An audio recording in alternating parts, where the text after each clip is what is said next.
buhay o kabiguan, ng ligaya o lungkot. Kaya marapat lamang na tanggapin si Jesus bilang tagapagligtas at Panginoon.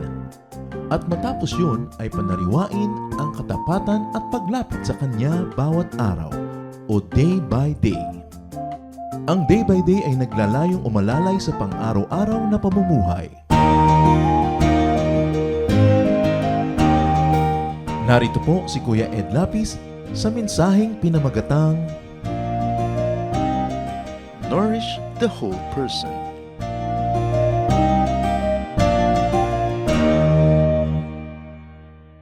Isa sa paraan para ang pagpapasalamat natin sa Panginoon ay maipahayag ay yung improve natin ating mga sarili.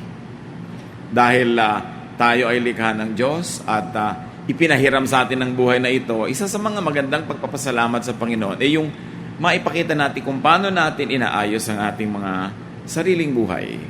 Imbalanced spirituality creates an imbalanced life. Pagka sobrang emphasis sa isang bagay, makakalimutan yung mga ibang mga bagay. Kaya nga yung mga dark ages na panahon, yung religious life was everything. People had very imbalanced life. Everything was religious. Hindi naman dapat masama yun. Maganda naman yun. Kaya lang wala na silang ibang inatupag. Kundi yun, maraming hindi na-develop na area of life and areas of learning. In fact, one spiritual mindset is that of asceticism. Yung lahat ng bagay na masarap at physical ay tinatanggihan. It's a lifestyle characterized by abstinence from various worldly comforts and pleasures, demonizing the flesh, demonizing the physical world. But godly people are to live balanced lives. We've got to nourish the whole person. Yung ipinagkatiwala at ipinahiram sa atin ng ating manlilikha. Panginoon, salamat sa araw na ito dahil pwede kaming magbulay-bulay tungkol sa pagiging buong tao at kung ano mga pwede naming gawin, idagdag sa mga ginagawa namin para maging katanggap-tanggap sa inyo yung management namin, aming buhay.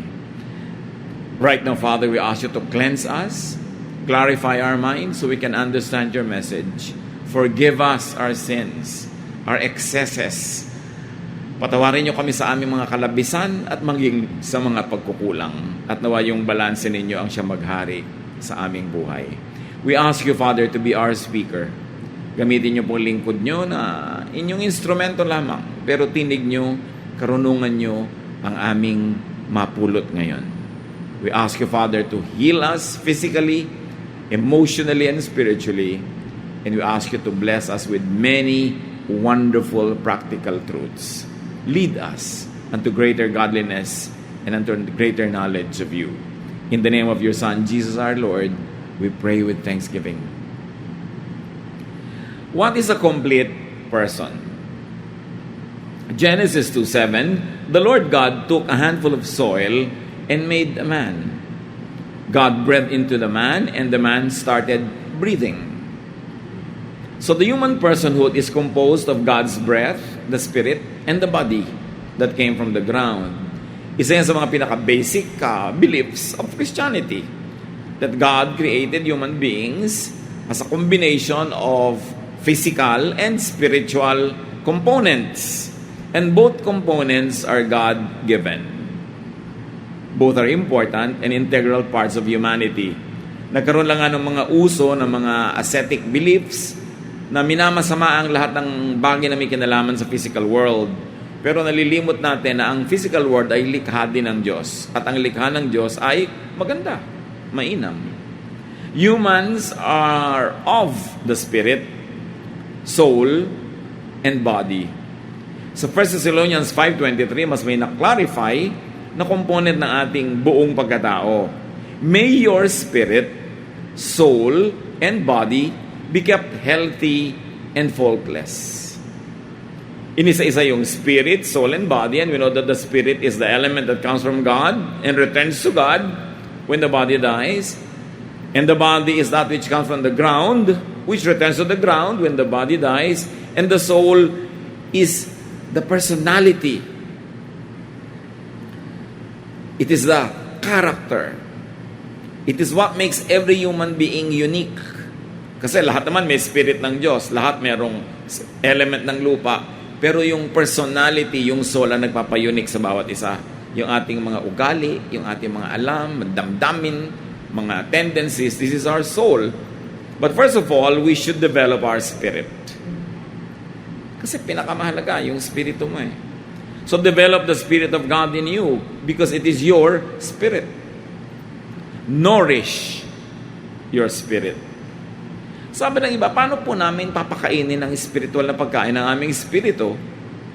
Wala namang ibinigay na recipe sa Bible. Pero ang mahalaga, ilapit natin sa spirito ng Diyos yung ating spirito. And one of this is, if in Ephesians 4:30, don't make God's spirit sad. God's spirit that is not in you and God's spirit that is in you, kasi alangan mang yung buong espiritu ng Diyos nasa iyo, di wala nang natira sa Kanya. So merong nasa iyo takapahiram, bahagi ng Kanyang espiritu, and that spirit you should not grieve. And we should also not grieve the Holy Spirit of God.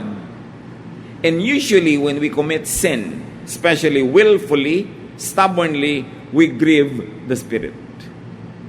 Alam natin mga kapatid dyan, ang mga anak ng Diyos, alam natin na pag may nagawa tayong mali, kahit walang umuusig sa atin, may nararamdaman ka. Hindi ka maginhawa, malungkot ka. Actually, malungkot. Ang anak ng Diyos na nagkakasala, malungkot. Dangerous pag hindi ka na nalulungkot pagka gumagawa ka ng mali. At walang kailangan mang-usig. So isa yan sa pag-nourish ng ating spirit. Huwag mong palungkutin yung espiritu ng Diyos na nananahan sa'yo.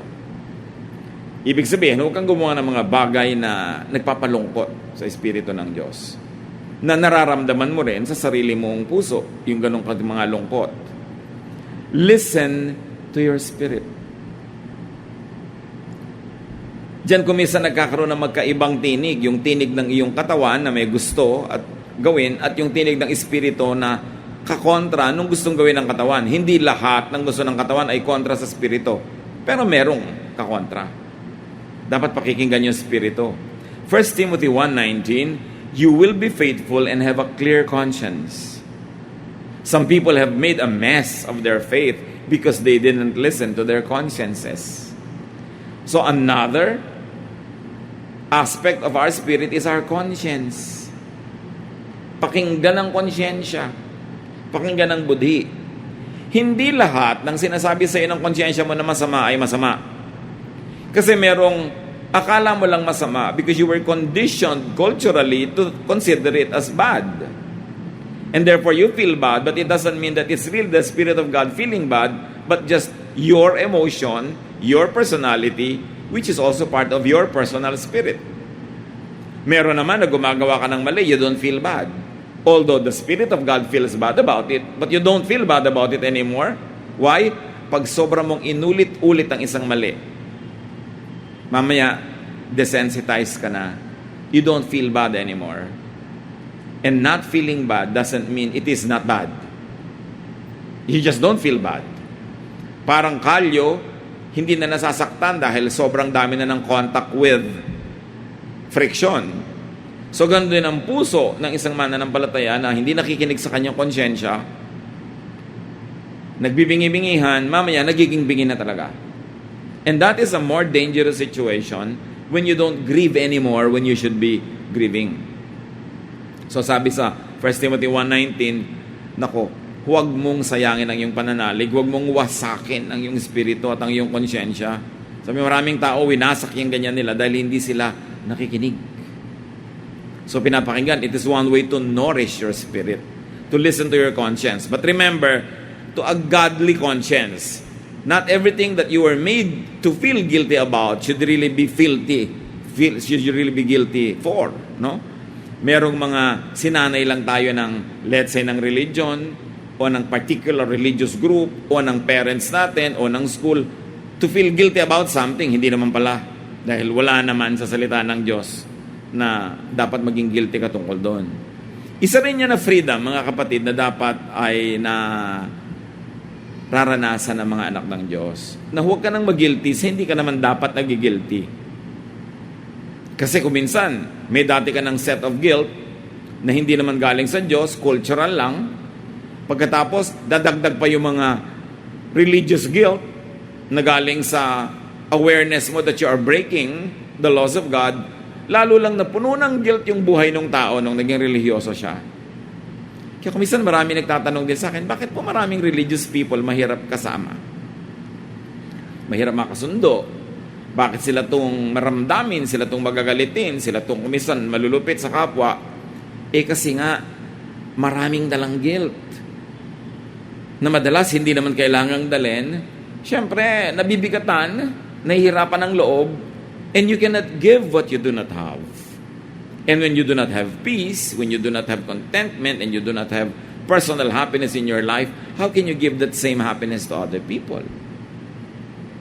At marami talagang mga tao, umaattend sila sa church, sa simula, not because they are looking for God, but because they are looking for security.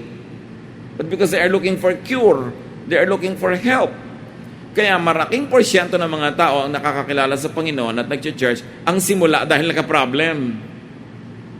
Because they got broken, they needed help, and somebody from the church helped them, and then, took them by the hand and led them to the Lord. Kaya silang nakaka-attend sa church. So maraming umattend talaga sa church began with brokenness.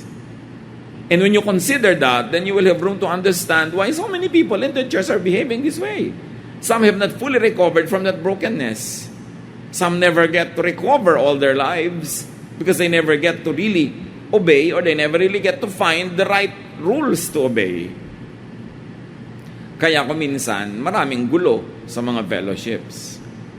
Kaya sabi, makinig sa conscience. Pag sinasabi sa'yo ng conscience mong masama yan, at nakikita mo yung confirmation sa Word of God, di masama, tigilan, para hindi magasgas at magkakalyo yung conscience mo na hindi na siya makaramdam. Develop relationship of your spirit with God and with other people's spirit. Remember, hindi lang spirit mo mahalaga, spirit din ng iba. At nakikipagkapwa espiritu ka sa mga kapwa mananampalataya, lalo na. And remember, kahit hindi mananampalataya, may espiritu yun ng Diyos dahil nilikha yun ng Diyos. Kailangan lang yun ma-revive, magising, ma-refresh. Pero meron din. Kaya pinapakinggan mo rin yun, ginagalang mo rin, at nakikipagmabutihan ka rin sa kanila. Romans 8:26. In certain ways, we are weak, but the Spirit is here to help us. For example, we don't know what to pray for. The Spirit prays for us in ways that cannot be put into words. Another ministry of the Spirit, of God, the Holy Spirit, ministering to our spirit. Sabi dito alam nyo, hindi nyo man laging alam yung will ng Lord, di ba? Hindi mo alam kung alin yung good, better, best. Hindi mo alam kung ano lagi yung tama. Pero sa mga ganong areas, pagka ang espiritu ninyo ay fully developed, yung espiritu nyo ang kinakausap ng espiritu ng Diyos, at sila na lang ang nagtatalastasan, nababypass yung mind mo, nababypass yung soul, yung awareness, yung intelligence, at yung spirit mo and the Spirit of God communicate, and the whole person actually benefits from such correspondence. Kaya mga kapatid, hindi nyo kailangan laging usalin sa words ang prayer. May prayer kayo kuminsan, alam nyo na yon, kahit na hindi nyo nasabihin yung buong paragraph, na i-communicate na yun ng spirit nyo sa Spirit of God. Yung mga dasal na mga kumpleto sa words, kumpleto mga sentences, ginagamit nyo lang yan sa public prayer. Kung saan dapat kayo maintindihan ng iba, lalo kayo yung nagli-lead. Diba? Pero in private prayer, you develop a way of prayer that is spiritual beyond words. Diba? Kung may tao nga na kapalagayang loob mo, magtinginan lang kayo, nagkakaintindihan na kayo. Beyond words. Ganun din yung Espiritu ng Diyos. Kaya mahalaga na yung Spirit sa atin ma-develop to get to that level of communication with the Spirit of God. You don't know what to pray for, the Spirit of God tells your spirit, ito ipag-pray mo kasi ito ang gustong ibigay sa iyo ng Ama. And that is the wonder of prayer. There are things that God will not give to you without prayer. Although there are things that God gives without prayer. Pero alam mo ba kung alin yun? Kaya mahalaga yung Espiritu natin nakakonect sa Spirit of God. may higher level of correspondence. And you listen to the Spirit of God. Kinakausap tayo niyan. Acts 8:29-30. The Spirit told Philip to catch up with the chariot.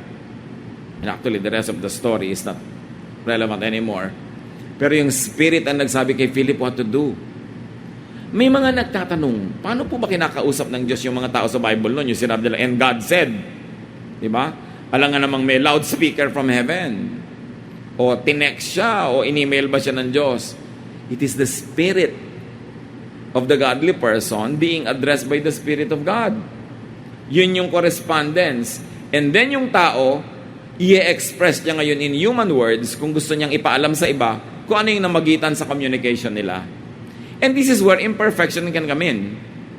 Well, the message may come from the Holy Spirit, but because humans are not perfect, we are not always able to perfectly communicate to others what God has communicated to our spirit.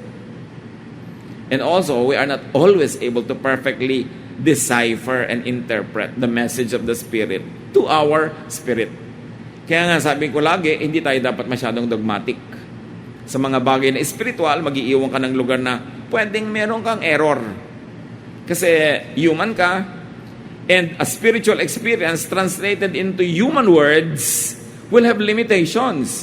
Because human words are only invented by humans to express human experience.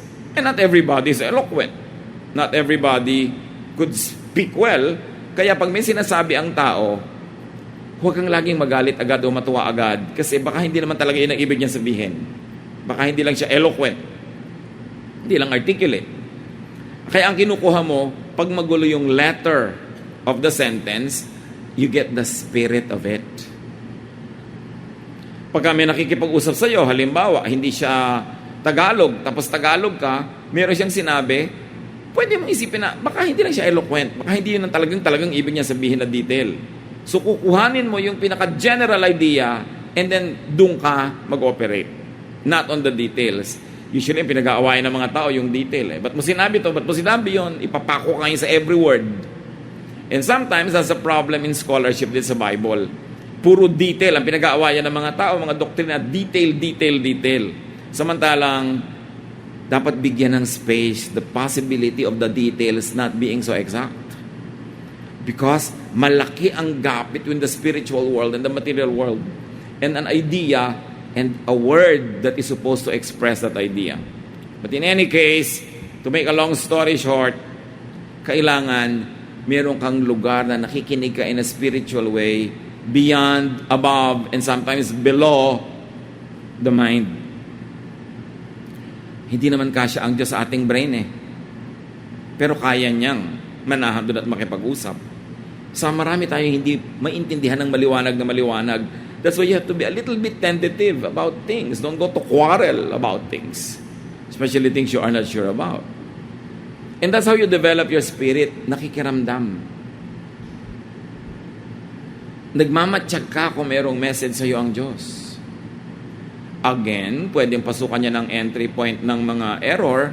Lalo kung transactional yung prayer mo na, Lord, kung talagang gusto mo kong pumunta sa Manila, dapat may dumapo ditong baro-paro. Kung may dumapo nga, nakakatiyak ka ba talaga na hindi lang kasi dahil may pollen doon o panahon ng paro-paro?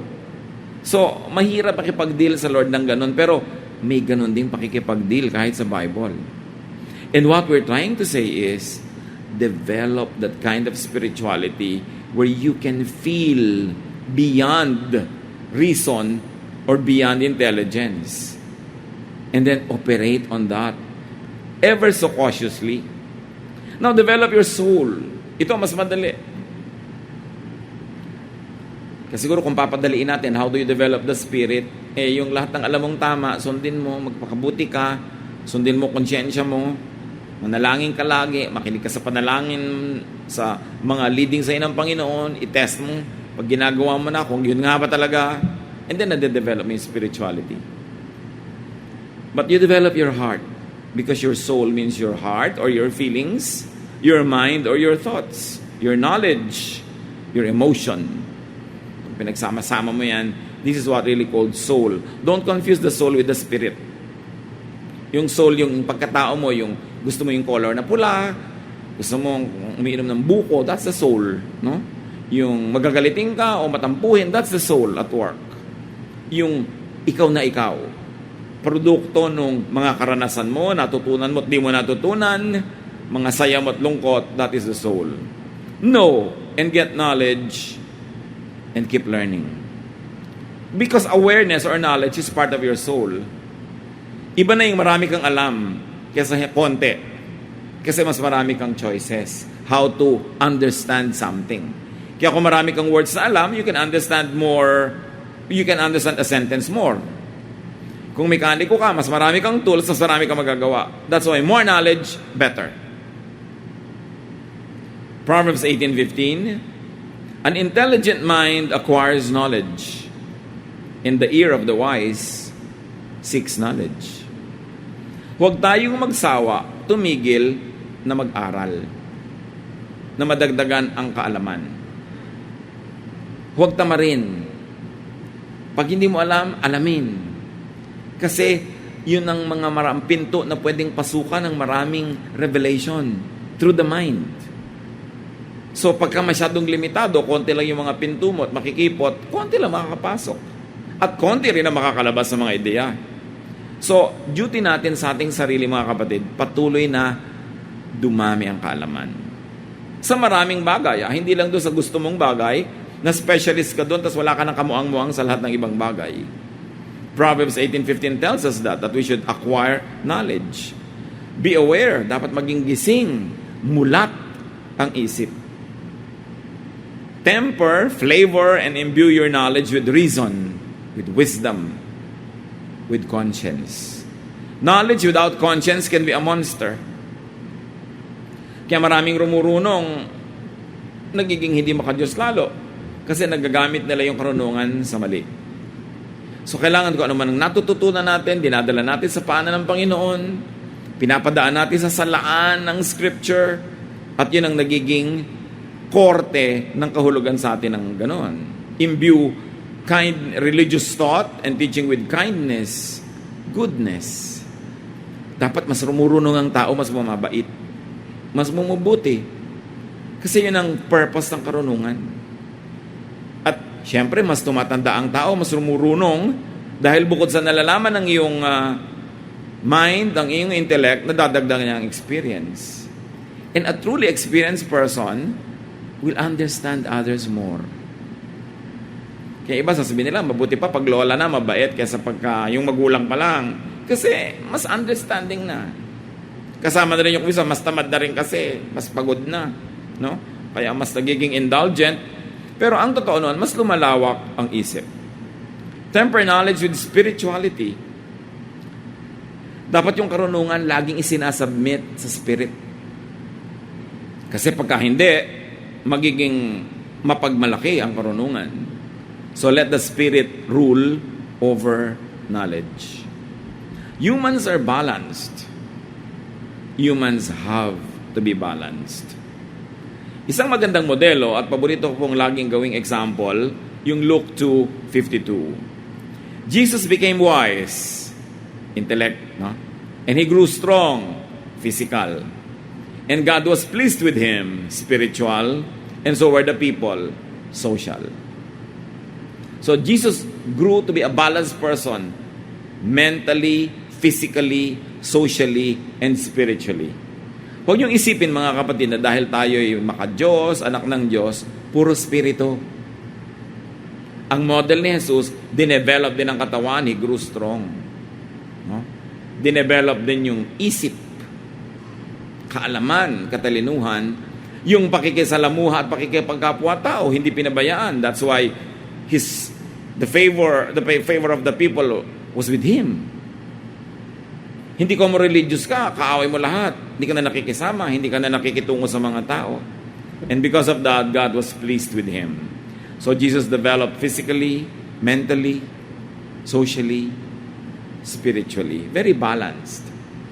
At dahil ganun si Jesus, dapat ganun din yung church. You have a spiritual agenda, pero meron ka ring physical agenda. The church should be comfortable, clean, beautiful, pleasing to the eye. Pagka meron kang music, it must be pleasing to the ear. Hindi lang yung content ng kanta ang mahalaga, yung kung paano kinanta, anong tunog nun. Because you have to develop physically. And sound waves are physical. No? Looks, aesthetics. That's why the church also must have cultural activities where socialization is encouraged and where talents of people are given a way to flourish. Kaya dapat yung church maraming varied activities. Yes, maraming Bible study. Yes, maraming worship. Yes, maraming prayer. Pero meron din mga musical concerts. Meron ding mga artistic activities that enhance your humanity. Gaano kahaba ang buhay ng tao? Iba-iba.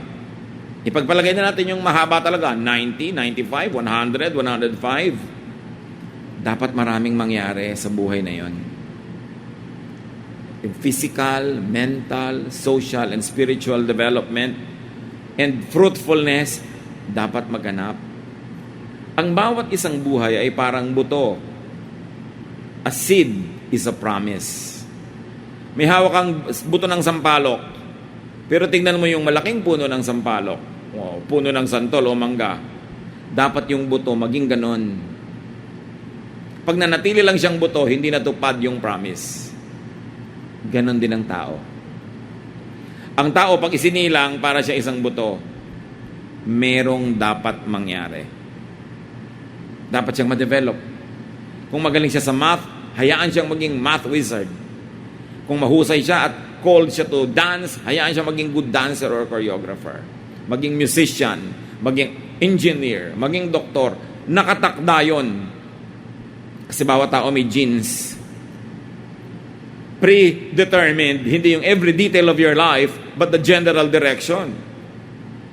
Kaya pag binigyan ka ni Lord ng gift sa halimbawa, sa music, predetermined that you will become a musician or you'll be in the musical industry or whatever.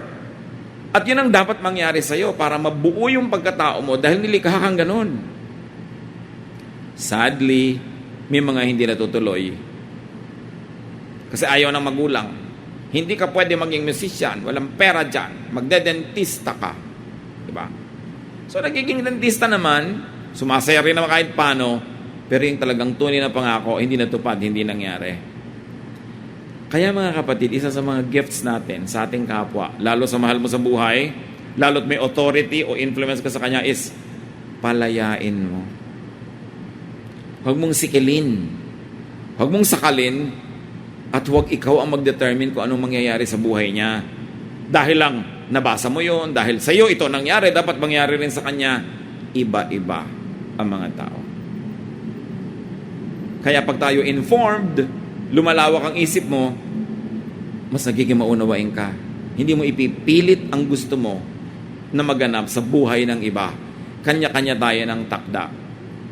Hindi yung every detail na itong mapapangasawa mo, ganito, dito ka mamamatay. Hindi ganon. Yung general direction as determined by your genes because you were fearfully and wonderfully made. Diba sabi sa Bible, nasa sinapupunan pa tayo ng ating ina, ginawa na tayo ng Diyos at itinakdanan niya ang ating landas sa tatahakin. Hindi ibig sabihin every day, every minute na isusuot mo, kakainin mo, dinikta niya yung general tendencies mo as a person naka-design. Why? Dahil gusto ng Diyos, bawat lugar may tao. May gagawa ng tulay, may gagawa ng eroplano, may magpapalipad niyan, may mekaniko, may pasahero, may gugupit ng buhok, para kumpleto ang buhay. Kaya yun ang ina-assign niya na dapat nating makilala. Mga kapatid, ngayon ba, at this moment in your life, alam nyo na kung ano kayo dapat. Ano yung intention ng Diyos sa buhay nyo? Hindi naman lahat tinawag maging missionary. Yung iba tinawag para maging supporter ng missionary, halimbawa. O tagagawa ng mga librong daladala ni missionary, kanya-kanya ng papel. Pero dapat meron na tayong ideya kung ano yon. At kung kayo ay nasa isang lugar na parang mali, kasi hindi kayo dapat nandun, do something na kung mawala kayo para magawa nyo kung ano yung calling sa inyo ng Diyos. Kahit hindi laging nandun yung maraming pera. Hindi naman kung may pera yung tao, sumasaya. Tsaka alam nyo kung talagang nasa tama kayong lugar, magkakapera din kayo. Like, kahit sinabi mo halimbawa, barbero ang calling sa iyo ng Diyos. buhok. Kung ikaw naman yung best barbero dahil calling mo yon, nag-train ka pa, i-develop mo yung body, yung soul, yung spirit, noong gift mo, ang gugupitan mo lang, siyempre, yung mga tao din na highly developed. Because successful people all meet at the top. The best airline stewardesses serve sa best cabins and in the best airlines. The best hairdressers cut only the heads of the best people in society. Yung mga best nannies take care of only princess and prince. Di ba? Yung best bakers get to serve food to the best clients. Yung mga best nagkikita-kita yan. Ngayon, yung mga second best, nagkikita-kita rin yan. Di ba? Yung mga so-called, kung ano na lang, nakikita-kita rin yan, sila nagtsatsagaan sa isa't isa. And not because you were called to be second best or walang class. No. Probably hindi mo dinevelop kung ano yung calling mo, kaya nasadlak ka dun sa ganong uri lang. Kasi pag dinevelop mo yung calling mo, ano pa man yung calling mo, you will rise. Because in every calling, in every profession, in every vocation, may mga stars. May moon, may mga rocks. Diba? But if you went the way that God wants you to go, sabi ko nun, you will flourish. Minsan may nagtatanong sa akin, bakit po kaya hirap na hirap na ako sa business, hindi kami umaasenso? Baka hindi yan ang calling mo na business. Bakit mo ba ginawa yan? Kasi yung kapitbahay namin, nag-business ng ganyan, lumaman. Siya, calling niya yon. Ikaw, baka iba calling mo. Nanggaya ka lang pala. Siyempre, pag nanggaya ka lang ng kapwa, hindi ka magiging ikaw. Yung lilikha sa iyo ng Diyos na ikaw dapat, hindi lalabas. Kasi may nakatakip na iba. Yung pagpapanggap, yung pagbabalat kayo. Kaya mahalaga mga kapatid sa atin, lalo sa mga anak ng Diyos, you give each other the space na maging totoo siya sa kanyang sarili. Huwag mong parusahan ang tao kung nagpapakatotoo. Huwag mong pagalitan, hayaan mo siyang ma-develop. Sometimes there's an awkward stage, pero stage lang yun, lalampas din yun. When you develop the body, the mind, the soul, the emotion, God's purpose for you will happen. Isa sa mga malaki nating kalaban sa ganito, kahirapan. Ang daming tao destined by genes to be very excellent this or that. Pero hindi na de-develop, hindi nagkakaroon ng education, hindi nagkakaroon ng training kasi walang pera. Kaya kalaban ng tunay na espiritualidad ang karalitaan. It's not a virtue to be poor. Kailangan niya na labanan, pagtagumpayan. Kasi kailangan mo ng tools, pera lalo na, para ma-develop ang sarili. Kakita nyo yung mga walang pera, mga mahirap na nakakahulagpos, nakakawala, nakakalutang, yung nagkaroon ng sponsor, yung may tumulong, nagkaroon ng scholarship. Kasi kung talagang determined ka, walang makakapigil sa'yo. If you are bound to shine, basta i-develop mo yung sarili mo, maging magandang yung pagkatao, darating at darating yung pagkakataon mo na yon. It's important. So it's important also to honor our emotions. Meron kasi kung sa mga spiritual teaching, parang lagi mo sinusuppress yung emotion mo, dapat para kang laging okay, lagi kang perfect. No. But do not be blind, slave to emotions. We should always submit emotion to wisdom and spirituality. But do not deny emotions wholesale. Hindi natin kailangang itanggi na meron tayong emosyon. Do not reject and suppress emotion. Jesus had emotions. Fully human. Jesus gave way to human emotions and expressed emotions. John 11:35, so-called the shortest verse, Jesus began to weep. In other versions, sabi lang, Jesus wept. And Jesus was not embarrassed to weep. Napakahirap yung i-deny mo yung emosyon. Itatanggi mo na malungkot ka, gusto mong umiyak. Kaya iba pagka umiiyak, lalo kung nanood ng sine, ililihim pa, itatago pa, kunwari may sipon, may ubo. Why? Kasi pag napaiyak ka, ibig sabihin may emosyon ka, may damdamin ka. At sumulit yung hirap ng mga artista, napaiyak ka. Do not hesitate to weep. It's part of our humanity. Mark 14:34-33. 32 rather to 34, Jesus took with him Peter and James and John, and he began to be distressed and agitated. And he said to them, I am deeply grieved, even to death. Sabi niya, halos ikamatay ko yung lungkot na akin nadarama. At hindi sinarili ng Panginoong Hesus yun, in-express niya sa kanyang mga kasamahan. Huwag niyo sasarilinin ang lungkot. Although huwag niyo namang i-express sa kahit sino na lang masalubong niyo. Kasi iiwasan na nila kayo kung lagi kayong si daing, si lungkot, si iyak. Mamaya, hindi na kayo papakinggan kasi ayaw naman nila siyempre na yung bigat niyo malipat sa kanila. Paminsan-minsan, selected people, you can really disclose your true feelings. It's part of developing our humanity. Hindi mo kailangan magmukhang Superman ka or perfect or strong. Sa mga moments that you are weak, diyan may nagbe-breakdown. Diyan may nangangailangan pa mamaya ng psychiatric treatment. Kasi bumibigay, hindi makaya. Kailangan merong nasusubuhan ka, merong nakakahinga-hinga ka. Para rin yung kumukulong tubig, buksan mo yung takip, hindi na siya tatapon. Kailangan nagbubukas-bukas ka rin, kapatid. Ewan ko kung ilan sa atin ang ganito na hindi nagpapahalata ng nadarama. Pero it's time. Lalo mga tatay, siyempre kumisan talagang naoobliga ka na magkaroon ng Superman image. Pero wala namang Superman. Drawing lang yon. We are just men and women.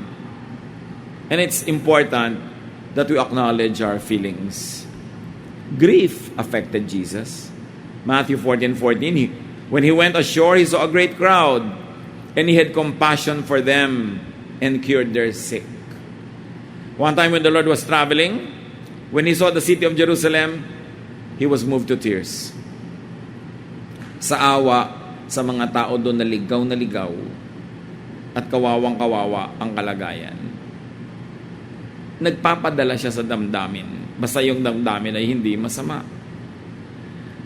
So listen to your compassionate impulse. Madalas, espiritu yun. Nararamdaman nyo ba yun? Naranasan nyo na ba na mayroong isang totally foreign person, hindi nyo kilala, pero your spirit tells you, tulungan. Nasa counter kayo ng drugstore, magbabayad kayo at mataba-taba naman yung pitakan nyo. Tapos merong makikita ka dyan na isang matandang babae na ang binibili lang na gamot, 1 piraso, 2 piraso. Itatanong pa niya, magkano bang isa? Nasa reseta, 24, ang bibili niya, 3. Naranasan niyo na bang bumili para sa kanya ng 24? Yung compassionate impulse. Kasi Spirit of God tells you that. And it's part of developing our whole humanity. Makinig sa impulse. Yung out of the blue, meron kang burden to help someone. O may naalala kang isang tao ang layo-layo, wala siya ngayon, walang nagpapaalala sa'yo, pero naalala mo. Yan yung mga pakikipag-usap ng Spirito. Lalong-lalo kung yung taong yun nangangailangan pala, follow that impulse. Huwag laging sikilin, huwag laging magpakatalino, magpakawise para safe. We should learn to take calculated risks. Because in such undertakings, do we expand the meaning of our humanity. Pati nga ang Panginoon, yung galit din niya na recorded sa Bible. Hindi naman ipinagkailangan ni-record. John 2:14-17. In the temple, he found people selling cattle, sheep, and doves, and the money changers seated at their tables. Making a whip of cords, he drove all of them out of the temple, both the sheep and the cattle. He also poured out the coins of the money changers and overturned their tables. Dito lang naman may record si Lord na talagang ang behavior niya is what you might call in a human term na talagang bumigay siya. Nagalit, no? He told those who were selling the doves, take these things out of here. Stop making my Father's house a marketplace. His disciples remembered that it was written, zeal for your house will consume me. So here, Jesus got angry. Si Jesus yun. So don't let anybody tell you pag nagagalit kayo, ganyan ba Christian, nagagalit, ganyan ba Christian, nagagalit. Bully yun. Huwag naman kayo sobrang magalit at madalas. Pero yung dahil ang Christian ka, ina-expect niya, hindi ka magagalit, parang hindi makatotohanan yun. Nagagalit tayo, kaya lang we put our emotions under check ng spirit, ng conscience, ng knowledge, ng awareness of what the Bible says. Kung minsan nakakalimot-limot tayo dahil, sorry, tao lang, pero hindi dapat magtagal. Ang ipinagkaiba, kung ikaw ay nasa Diyos at wala sa Diyos, yung mga anak ng Diyos nagagalit pero hindi na nagtatagal pa. Hindi na pinagtatagal at hindi naman nagiging violente dapat. Pero syempre, iba-iba rin ang tao. Do you know that violence, moods, tempers are actually affected by our liver? Not by the heart. Liver. So yung mga tao kuminsan na sobrang emosyonal, sentimental, mga mapagtanim, magagalitin, temperamental, baka may sakit sa atay. And if you know that, you will be more understanding. Yung mga may sakit naman sa atay, huwag nyo gawin lisensya lagi na nagagalit ko dahil may sakit ako sa atay. Ayan ang atay ko, nagagalit na ang atay ko. No? Meron naman, siyempre, gagawin lisensya yan. Pero, gamitin natin pang-unawa sa iba, hindi license para sa sarili. Na may ganon. So, kung nagagalit, do not pretend and do not suppress or hide your anger too much and too long. Magkakasakit ka.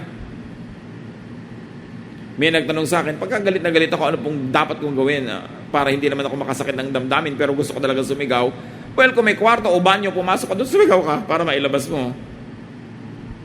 And then, pagka hindi ka nagalit na galit, tsaka mo kausapin yung taong kinagagalitan mo para the method of trying to express your anger will be acceptable even to the other person. So, pag galit na galit ka, pwedeng huwag ka magsalita ngayon, pero magsalita ka mamaya.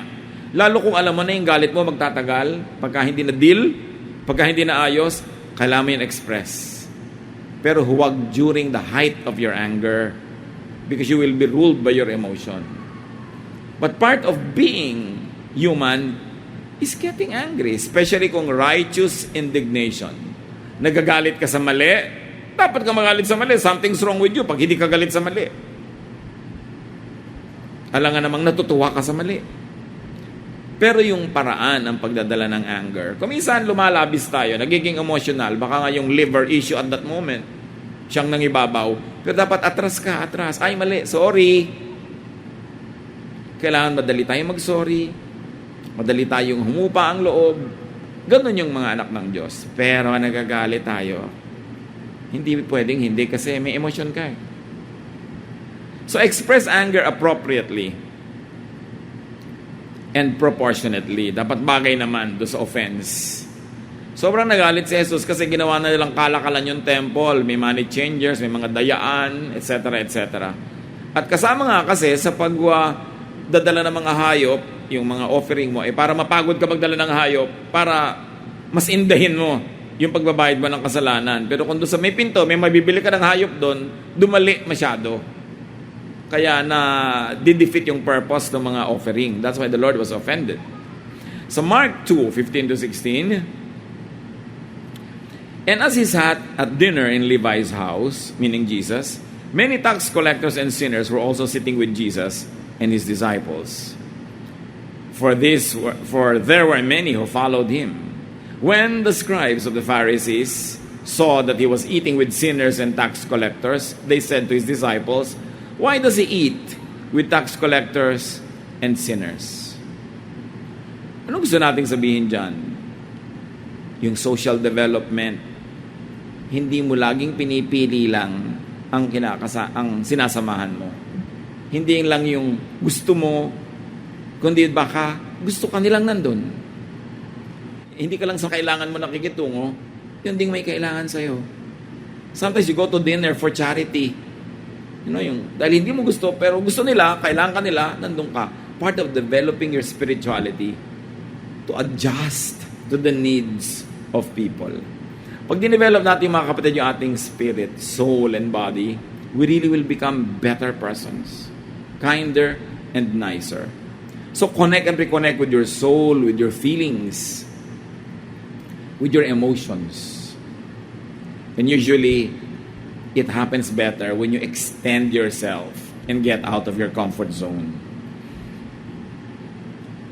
Develop your body, which is the easiest to understand. But then it's not always easy for religious people. Do not demonize the body. God created it.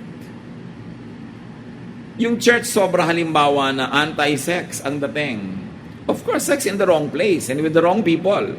But sex itself is God-given. When you look at the human body, you know that it was designed and wired for sex. In the right place, in the right context, it's a holy act because God created it so.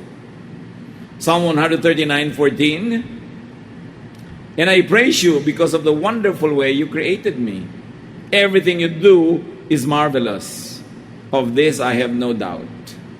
Yung iba, sobrang pagkarelihiyoso, magtatanong pa, may asawa na to, sobra pang nililimitahan ng sarili nila sa kanilang intimate moments. Kung mag-asawa na kayo, everything's honorable in the marriage bed. Stop asking me this kind of questions.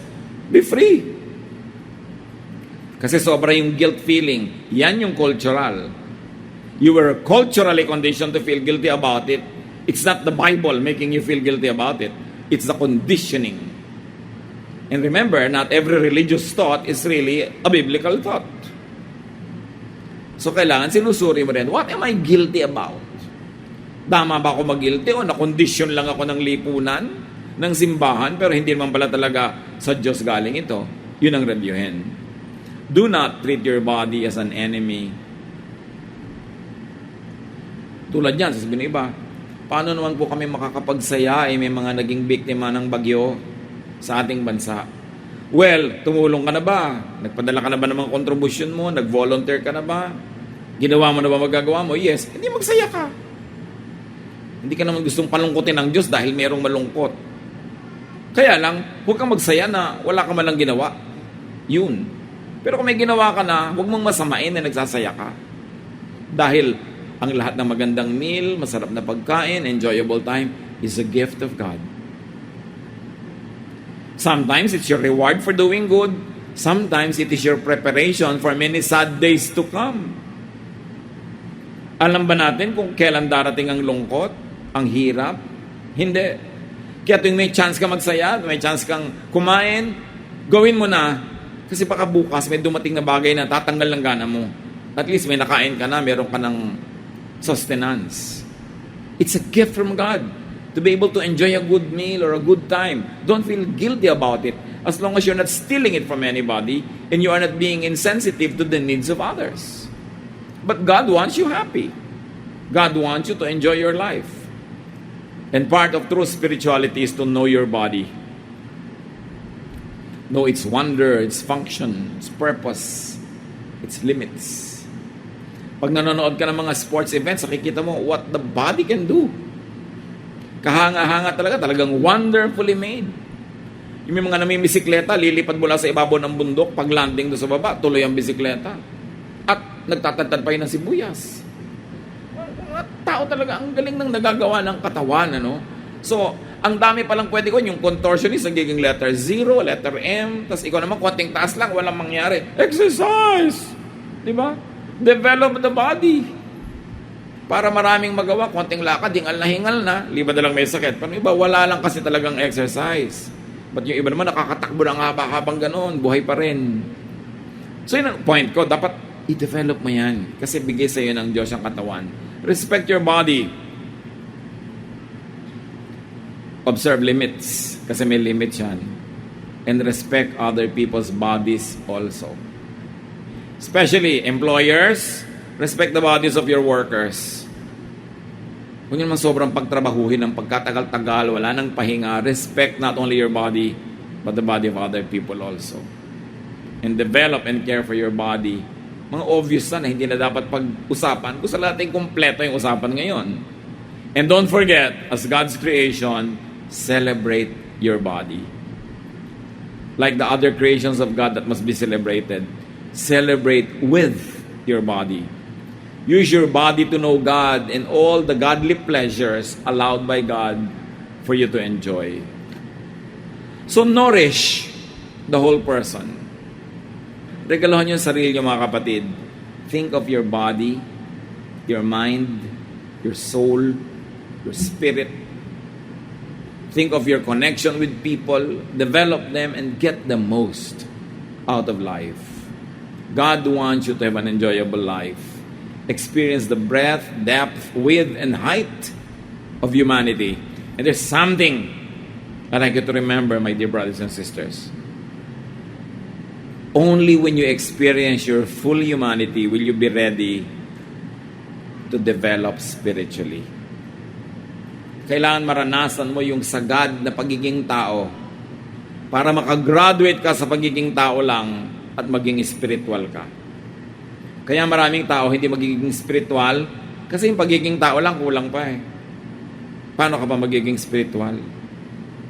So, ranasin, lasapin, gawin ang dapat gawin, ipahayag ang dapat ipahayag, tiisin ang dapat itiisin, maging totoong tao. At pag naranasan mo na yon, you will be ready to move on to a higher level of consciousness, which is a spiritual consciousness. You are wonderfully made. Don't let anybody take that away from you. Kung dati tayong naniwala sa mga kagilagilas na kasinungalingan na tayo minamaliit, binabaliwala, kailangan yung takasan yan, iwaksi, itapon, because God made every creation good. Kasama tayo doon. So see the goodness of God in you, in your life, in your body. There are things you cannot do. Don't focus on those. Focus on what you can. Because God gave you abilities that only you have. You are wonderfully made, and other people are also wonderfully made. So respect other people, respect God's gift in them, allow them to flourish, help them, and this is high religion. I-develop mo yung buhay na ibinigay sa'yo para pag binawi na, walang regrets. Dahil nangyari na yung dapat mangyari. Siyempre, bawian na para next naman. Ang mahirap, nabawian ka na't lahat-lahat, wala pang nangyari. Yun yung mga ayaw pa talagang mamatay, yung kinukuha na ayaw pa. Kasi marami pang hindi nagawa. So gawin natin as much as God allows us. Dear God, nawa sa aming paglagong espiritual, huwag naming makalimutan itong mga bagay na ito. Yung ma-appreciate namin yung ganda ng mga tanawin, amoy ng mga bulaklak, magandang musika, masarap na samahan sa kapwa-tao. Maranasan namin, Panginoon, na kumain at magpakain ng masarap, gumawa ng mabuti. Yung buong-buong pagkatao namin, maipahayag, maganap. At awa, bigyan mo kami ng karunungan na sa paghabol, paghanap namin ng katuparan ng aming mga ninanais, huwag naman kami maging sagabal sa paghabol ng iba sa mga ninanais din nila. Turuan mo, Lord, kaming makisalamuha, makitungo, makipagmabot yan sa kapwa. At magkatulungan kami para lalong mabuo ang aming pagkatao. Pagbulay-bulayan natin itong mga kapatid, ipamuhay bilang pasalamat sa Diyos na nagpahiram sa atin ang buhay na ito. In silence, think of how we can enhance our humanity so that we can move on to a higher level of spiritual consciousness.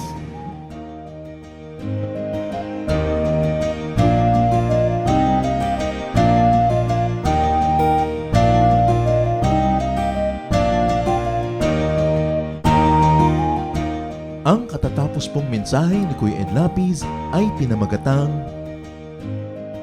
Nourish the Whole Person.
Pagpipigil sa sarili, pagpipigil sa sarili. Kung nalulungkot at nalulumbay, magtiis at maghintay. Pagpipigil sa sarili, pagpipigil sa sarili. Ang ituro mo sa buhay ko, Jesus.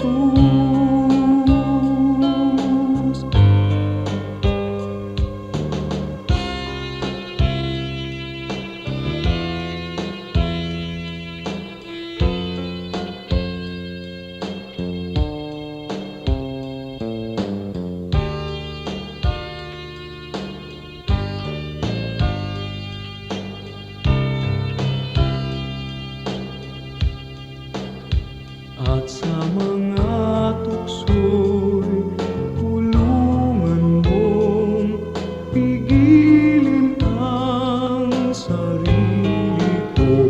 Tulungan mo akong maging tapat sa'yo.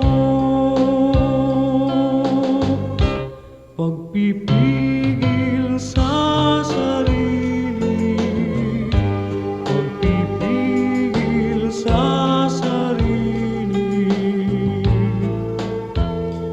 Kung nalulungkot at nalulumbay, magtiis at maghintay. Pagpipigil sa sarili, pagpipigil sa sarili. Ang ituro mo sa buhay ko, Jesus.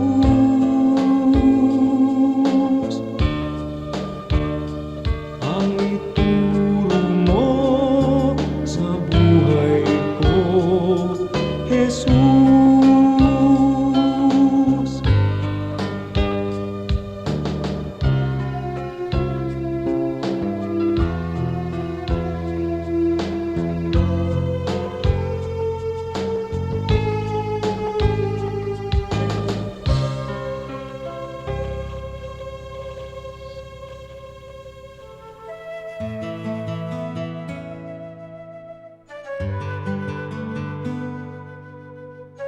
Bakit second-class citizen ang babae sa lipunan natin?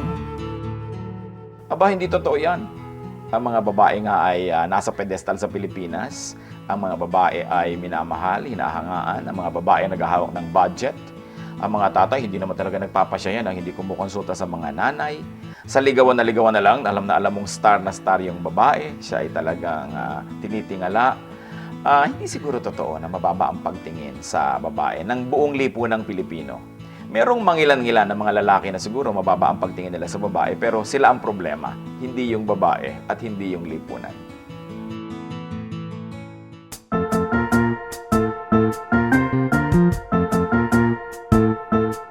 Oras na po para pansamantalang magpaalam ang programang Day by Day.